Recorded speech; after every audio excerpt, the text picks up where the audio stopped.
We will not allow sub-Saharan Africa to escape that.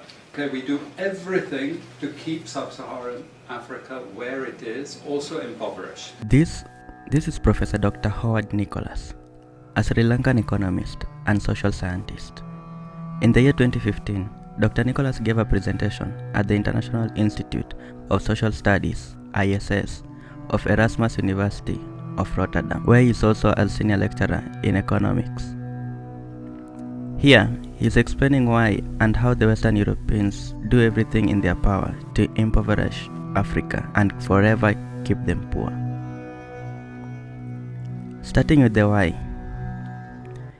The main reason why majority of developing countries, and Africa, specifically the sub-Saharan Africa region, have always been a target for the West condemnation is for the raw material production. In his words, Dr. Howard says, the sub-Saharan Africa has been fundamental to the global prosperity of advanced countries, therefore has to be kept poor. Africa, historically, sub-Saharan Africa has been fundamental to the global prosperity of the advanced countries. Okay? And Africa had a role to play. It has a role as a raw material producer. We will not allow sub-Saharan Africa to escape that. Okay, we do everything to keep sub-Saharan Africa where it is, also impoverished. It's absolutely vital for the prosperity of everyone else. And since colonization, there has always been plans to stop Africa from aggressively industrializing. These are the 6 economic structures put in place that keep Africa poor. Hi, call me Louis. This is my spot. LuiSpot. 1. Foreign aid. Here's where money and weapons is given to keep Africa's repressive regime systems in power. Okay, we give them aid. Aid for what? Actually, we give them aid to keep repressive regimes in power. That's all. Okay, we're not giving them aid for much more except a little bit of infrastructure to make sure those raw materials get to the ports and aren't gotten out of the ground. But for the most part, we give repressive regimes money and power and guns to keep that system going. This is what it's fundamentally about. All the hypocrisy about transparency and democracy and bullshit like that, it's all bullshit. You know? And at least the Chinese don't enter into that bullshit. They say, we don't care about the whole political environment, we just give the money. Okay? And it's for raw material extraction, period. Debts and foreign loans. Here money is lent to raw material producing countries to gain control of them with debt strings. Economic hitmen will also be sent to execute those leaders who refuse to accept the loans. I was telling some of my students today, was it today or yesterday, about Confessions of an Economic Hitman. You remember this? Have any of you heard of this one? Confessions of an Economic Hitman. It's a book written by John Perkins, who used to work for a very nebulous, opaque bank. No one had ever heard of this bank, but it was formed in the 1950s by the IMF, the CIA, and the American State Department. And it had only one job: to lend money to developing countries that were raw material producers in order to indebt them. Once you are in my debt, I control you. Okay? And this bank had 4,000 employees. But no one ever heard of this bank, you see. But it would go to country after country offering loans. And if the president did not accept the loan, they were killed. And he gives 2 examples of presidents who were killed when they did not accept the loan. You see, the lending is also very important to trap the country. It's very important. It's part of that process. I teach in Suriname. And Suriname in recent times had a huge foreign exchange reserve. So big they didn't need to borrow money. And then one of my students who was very high up in government, he said, you know, the IMF is trying to convince us to borrow money from foreigners. Why? I thought, duh, you know, sorry about this, but, you know, this is the game. And in the end, Suriname did borrow this money because the IMF said, if foreigners lend to you, then everyone will think Suriname is such a strong economy that foreigners are interested in lending to you. You understand? Before Lula came to power, you know, the previous president in Brazil, Cardoso, his predecessor, took a gigantic international loan. No necessity for taking the loan. Why? Because once I catch you with the debt strings, I hold you forever. You are my prisoner. Okay, so debt has been this huge spider's web which has trapped sub-Saharan Africa and keeps them held there. Aid, debt. Monopoly buying structures. Here, few Western multinationals will collude between themselves and set to buy major raw materials while also setting the standards of what they need. From here, this corporation will have control and keep the prices extremely low. This is for all raw materials and basic agricultural goods produced by developing countries. There are only 4 or 5 Western multinationals that buy all those goods. And they collude between them. So if you take any major product, these Western multinationals, they collude between them. Even if we go down to banana production, we had a PhD done here at the ISS, and the person showed that the 4 or 5 major multinationals, they collude, and in order to make sure their control is total, what they do is they force all the producers to produce the same uniform banana. You know, the crap you buy in the West and has no taste at all. You go to any developing country, you know how a banana tastes, don't you? There's so many of them, lots of varieties, but we only market 1 or 2 types, so we have control, you see. If you don't produce at the price I want you to produce, I go to the next country.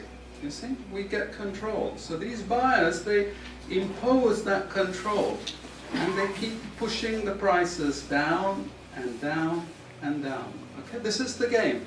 No one says anything about it. There are no commissions of inquiry to say, this is illegal, what you're doing. The WTO has nothing to say about this. But sorry to say, you know, if banana prices rose 10 times, especially for people like me who love bananas, okay, I protest. I like my living standards. Okay, it's the same with all the other raw materials, you see. We're all benefiting, we're complicit. We're actually complicit in this because we will protest and shout out if the situation ever changed. International economic institutions. Here the rich create the institutions to explicitly control the poor countries by keeping them producing raw materials and making sure they have recurrent balance of payment problems. IMF, World Bank, WTO. We always think evil creatures, horrible. It's not. It's just economics. It's economic warfare. The rich declare war on the poor. It happens everywhere. It happens in a country. The rich control the government. Of course they do. You really believe you have democracy? Come on. You know, I mean, grow up. This is not about people living in democratic systems. What we have is the rich control. The rich set up these institutions explicitly to control the poor countries. And they don't give them much room for maneuver. Which incidentally, when the IMF starts talking of poverty alleviation, you should also understand that there's another game there also starting to play, which I'm going to come back to later. But what do these institutions do? What does the IMF do? What is structural adjustment about? It's about making sure countries keep producing what we want them to produce. We make sure they have recurrent balance of payments problems. You notice these countries never get out of balance of payments problems. You notice that? Whereas countries that never took IMF support are always out of balance of payments problems. But the countries that are continuously getting advice and support by the IMF, they're always in balance of payments problems. Why? Because that's the way we keep our stranglehold on them. Destruction of food self-sufficiency. Started by colonialization and continued by World Bank. Once one has control of your food supply, he has control over you. Colonization started it. Okay? One of the most important things is we destroy food self-sufficiency.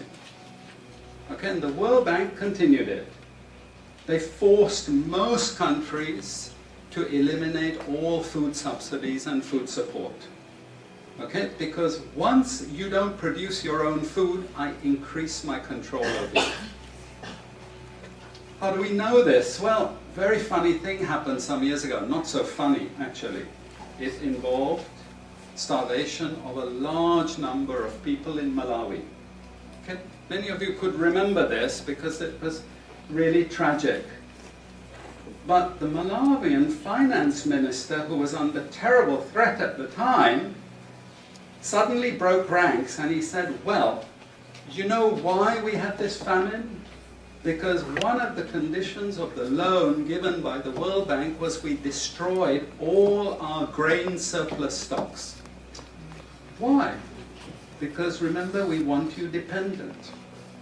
1970s, the US Senate, the US Congress said, we will not allow Latin America to produce their own food. We will start a strategy involving the IMF and the World Bank to destroy food self-sufficiency of Latin America. Then they will indeed be our true backyard. And that's exactly what they've done. Look at all the Latin American countries. Look at them. They used to be food self-sufficient, but they're no longer food self-sufficient. Now here comes the kicker. This is the beautiful part of it. I congratulate them. You know I admire them because they do it so well. Okay? I know it sounds really perverse. But we have now in the WTO something called the Agreement on Agriculture. Okay? You know what that Agreement on Agriculture states? It says, if you don't have any subsidies, you're not allowed to put these subsidies on food. But if you have subsidies and income support for food production, you can keep them. Who has all the subsidies and income support? US, Europe. The largest budgets in the world for supporting their farmers are Europe and US. But the World Bank and IMF have destroyed all those subsidies. You see, all those subsidies have been destroyed. And now we're telling these countries, you don't have subsidies? Tough luck. You know?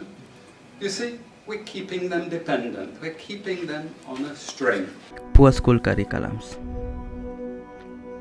Destructive Western curriculums, such as Doctrine of Comparative Advantage, which teach Africa's destiny is to produce raw materials, and the new institutional economics that also been set to blame the victims. You see, we teach, in many cases, garbage. And it doesn't hurt anyone, a lot of this garbage. You know, it's just blah, blah, blah, blah, blah. And we don't know what we have learned, but anyway, we were there at the university and you got a certificate and you go away and you feel you've learned something. But sometimes we teach very destructive things. And no more important than when we're teaching people from developing countries. Okay, and one of those very damaging and destructive things is the doctrine of comparative advantage. It's a lie from beginning to end. It's utter crap.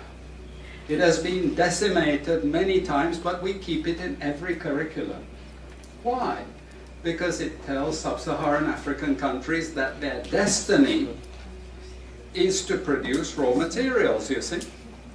And if you produce raw materials, you get rich just like we are in the West. You see, this is the game we're playing. And just for you to be totally confused, we normally build models with it, mathematical models, so you really have no idea what we're talking about. But it seems all very scientific. Then we have the modern version of this is because it's all a failure, we know it's a failure, we now have a new generation of economists saying, it's only a failure because you're all corrupt in your countries. We call that new institutional economics. You've all probably learnt it all, but you didn't know why they invented it. It was invented to tell you the same thing. You should keep producing raw materials. Now, don't be as corrupt as you were before. Nobody ever told you that aid was designed to actually start the corruption process in the first place. Okay, and we need corruption to make sure you're doing all these things. But now we blame the victim. You're poor because it's your fault, basically. And you're poor, stupid, and corrupt, basically. This is the message that we're giving people. Alright guys, so that's it for this video. As usual, the entire presentation will be on my Patron account just for archive purposes, so be sure to check it out. Anyway, give this video a thumbs up if you liked it, comment if you have anything to say in the section below, and share. Also, make sure to subscribe to this channel if you're new and want more videos like this. Until next time, peace out.